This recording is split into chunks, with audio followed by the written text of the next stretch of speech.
Okay, we continue now. Ananda, when the good person who is cultivating samadhi has put an end to the feelings skandha, I mean he knows already the emotion or this mental desire or ambition could cause trouble and make you see many things, feel many things. So he already stamped an end on it already, mean he's higher level already. He stopped listening or seeing all this kind of nonsensical which arise from our senses, yeah, and the mental or psychic, everything. Then, although he has not achieved, still not achieved freedom. You know how many stages already we passed through? 16, 15 already, yeah? But he still not achieved freedom from outflows, mean he has not completely been 100% pure. His mind can leave his body the way a bird escapes from a cage, even though he has not been liberated. From within his ordinary body, he already has the potential for ascending through the Bodhisattva's 60 levels of sagehood. Wow. He attains the body produced by intent. Ananda, when the good person who is cultivating samadhi has put an end to the feeling skandha, even though he has not achieved freedom from outflows, mean he still has defects, mistakes. But his mind can leave his body the way a bird escapes from a cage, meaning he can always go in samadhi and leave his body. From within his ordinary body, he already has the potential for ascending through the Bodhisattva's 60 levels of sagehood.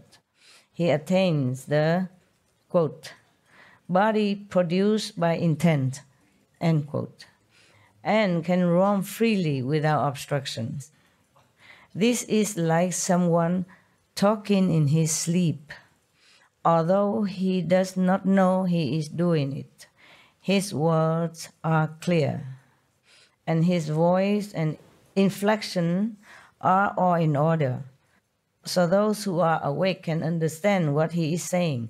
This is the region of the thinking skandha. He left the feeling skandha region and the form skandha region, but he entered another skandha region. It's called thinking skandha. Okay, continue. If he puts an end to his steering thoughts and rids himself of superfluous thinking, it is as if he has purged defilement from the enlightened, understanding mind. Then he is perfectly clear about the births and deaths of all categories of beings from beginning to end. This is the end of the thinking skandha. He can then transcend the turbidity of afflictions. Contemplating the cause of the thinking skandha, one sees that interconnected false thoughts are its source. He will know that now. Or someone who are more enlightened than him sees that the interconnected false, incorrect thoughts are its source. Ananda, in the unhindered clarity and wonder that ensues after the feeling skandha is gone, this good person is untroubled by any deviant mental state and experiences perfect, bright concentration. Within samadhi, his mind craves its perfect brightness, so he sharpens his concentrated thought as he greedily seeks for cleverness and skill. At that time, a demon from the heavens sees the opportunity it has been waiting for. He can go through 60 state of enlightenment and still get the demon's trap. Each spirit possesses another person and uses him as a mouthpiece to expound the sutras and the teachings.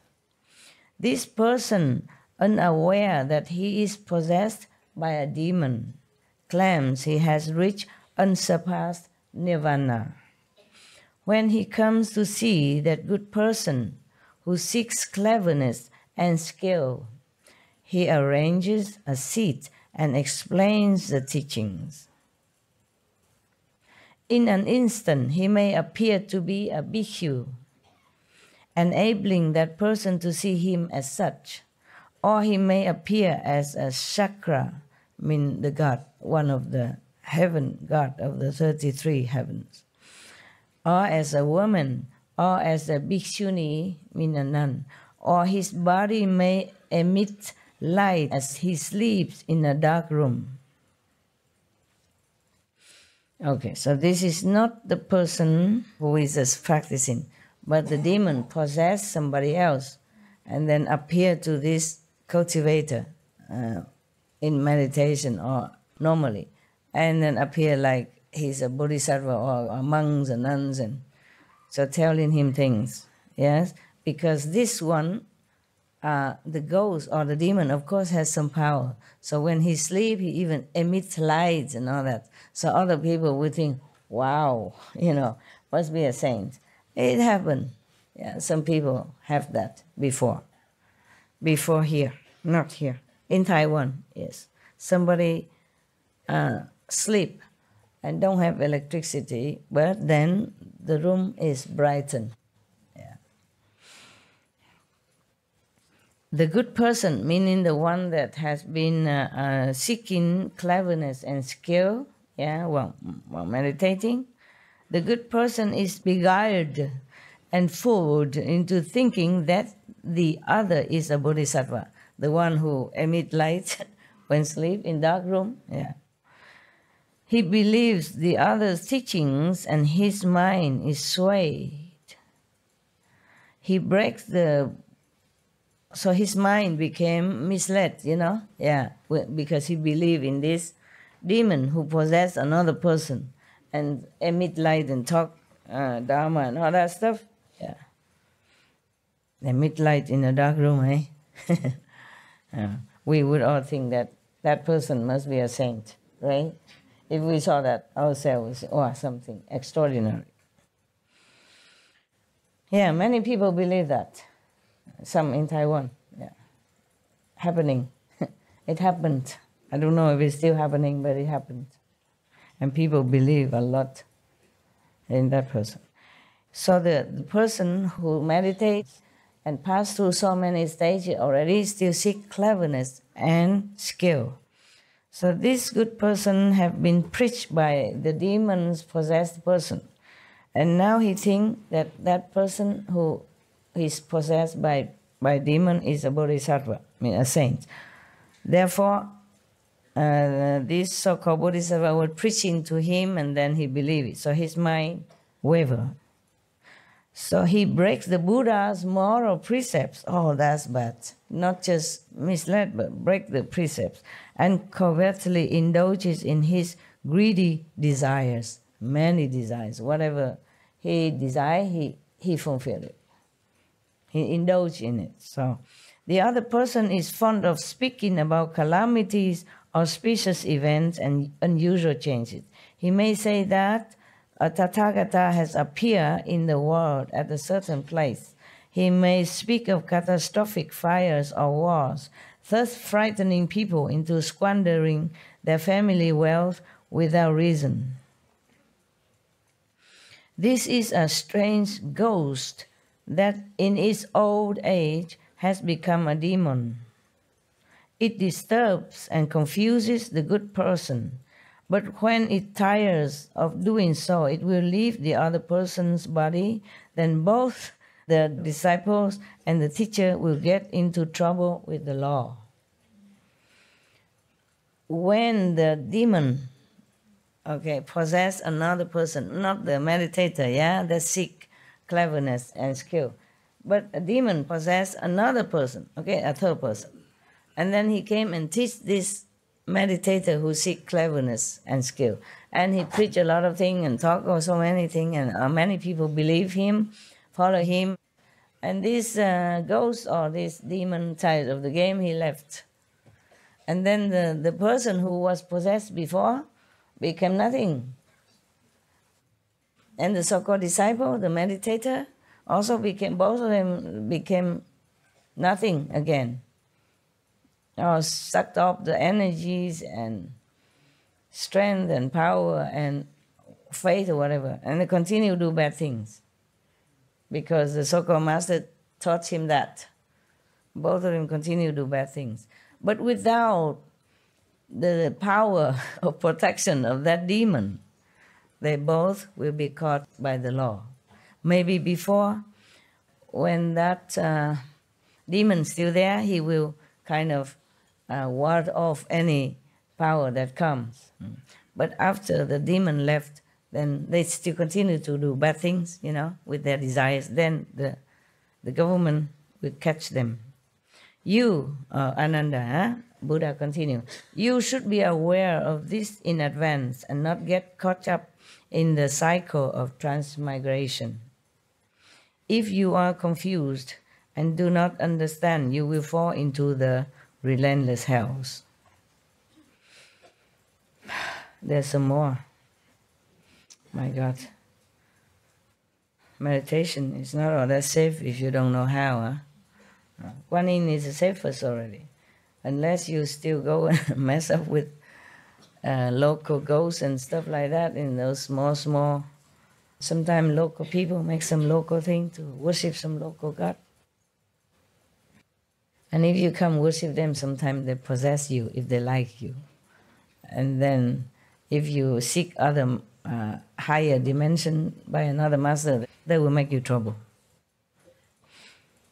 Like the one who asked yesterday. In case you have that trouble, in case you have come and worship some lower god, some deity somewhere, and they possess you, then just say that I'm a disciple of Supreme Master Ching. If you leave me alone, she might be able to help you to elevate your status. If you continue to harm me, then even if I'm harmed, you will not be any good. Yeah? So you leave me alone and I practice. I can share some of the merit with you. And I might pray to my master to help you, okay? Then they will stop giving you headaches. Do not despise them or anything. Just say thank you for helping me all this time, or being with me somehow. Help me in any small way, but I want to study with Master Ching. Yeah? Just leave me alone and you'll be benefited. Better than harming me. So further, Ananda, the Buddha said, in the unhindered clarity and wonder that ensues after the feeling skandha is gone, this good person is untroubled by any deviant mental state and experiences perfect, bright concentration. Within samadhi, his mind craves to roam about, so he lets his subtle thoughts fly out as he greedily seeks for adventure. Still have ambition, still have not stopped. At that time, a demon from the heavens sees the opportunity it has been waiting for. Its spirit possesses another person and uses him as a mouthpiece to expound the sutras and explain the teachings. Of course, he cannot explain well. It's just because somebody don't understand, don't know. So whatever, stalking will do. The evidence abounds. Yeah, you can see everywhere people go and preach and talk, repeat the sutra, repeating the Bibles or any others of past master teachings. Even though they don't understand or they just explain nonsense, a lot of people come and follow, offering all kind of possession, money, and worshiping them. You can see it, all over the world. Jesus also warned us that beware of the wolf in the lamb's clothing. So the person who has been possessed, of course he doesn't know. Huh? He's been blindfolded and seduced or bewitched by the power of the demon from heavens. From heavens, mind you, very powerful, okay? Not just a normal demon from your local little memorial place outside in the corner of the street. No, from heavens. So imagine how powerful he can be. At least more powerful than us, the human, in the human bodies, understand? But if you are straightforward, you keep the moral precept, at least the 5 precepts only, that's good enough. No one can touch you. No one can touch you, and don't worship anyone except God. Even if you don't find any master, if you don't believe me, just worship God only. God Almighty only, okay? Or Buddha, truly Buddha in your heart. You just ask for the true Buddha, worship maybe Shakyamuni Buddha, Amitabha Buddha, or God Almighty, or Jesus in your heart. You hold on to that, okay? If you ever doubt me or got out of here or got out of my circle, believe in God, believe in Buddha. Don't go worship any lower God, or even gods from heaven, yeah? They might mislead you, and you'll be in trouble. Rather, don't have any master or any spirit or anything, okay? Just worship God until you're clear whom you want to follow, okay? Whom is the one worthy of your trust, okay? Rather have no one. Otherwise, you'll be misled and then it's too late, Too late to turn around. Your life is precious, I tell you. If you lose this life, you never know when you get it again. You never know when you can find master again, true master. Many masters are enlightened, but what degree? Some are just 3rd degree, or 4 level, yeah? 4 is not bad already. Mostly just 3rd. They are enlightened. Not yet not, but not enough. Okay, not enough to liberate you. Some of my former teachers, I had to have them to bring them to the higher level, at least to the 4th level. Maybe cannot bring to the 5th immediately, but the 4th, they are liberated. Because I also thank them for helping me, for loving me, for doing their best. Whatever they know, they teach me. Maybe they only know that much, but they taught me with all their best. At least they don't lead me astray somewhere, okay? Go and worship demon or some magical things, yeah? Yeah, at least. All right, so now, remember, God, Buddhas, Bodhisattvas, saintly, enlightened beings are everywhere, everywhere. What I mean is everywhere, wherever you are. Their essence, yeah, their souls, their spirit, always everywhere. And if you sincerely pray, they will help you. If you don't have any master, sincerely pray, mend your way, be vegan, keep the good moral conduct as you know it, from the church or from the Buddhist temple, from the Buddhas or from other religious precepts. If you don't believe me for any reason, be a good person, keep the precepts, worship God and Buddhas. No lower God, no lower spirit or anything like that. They could harm you and then you can't get out. You can't get out of their clutch. And then even later, if you go find a master again, they make trouble for you. Yeah, they can. Because you were connected with them already and you worship them. And they control you already. And now you want to leave them? Oh, not that easy. I'll show you who's powerful. In the human body, you are helpless. You're helpless. So just hang on to the pure teaching. That's why when the 10th Guru of the Sikh died, he said, just trust the Granth Sahib, the teaching of the past Sikh master, because it's pure, at least. It won't lead you astray. Yeah, if you don't find any master, worship that. Because at that time, he didn't see any master that on the planet. Or maybe he could not see. Maybe the master has not appeared as a master Maybe just born or maybe just ready, but not officially, yeah? So he say worship the Granth Sahib. But that is for the direct descendants, okay? Direct disciples, and maybe descendants of the disciple, but not after that, huh? After that, you must find a master. The same reason why you found the 10 guru, Sikh guru or the Guru Ramdas or Guru Nanak in the first place. The same reason. You found this master, the same reason you continue to have to find another master, not rely on only teaching. But if you cannot find, then have to rely on the precept and the teaching, okay? Yeah.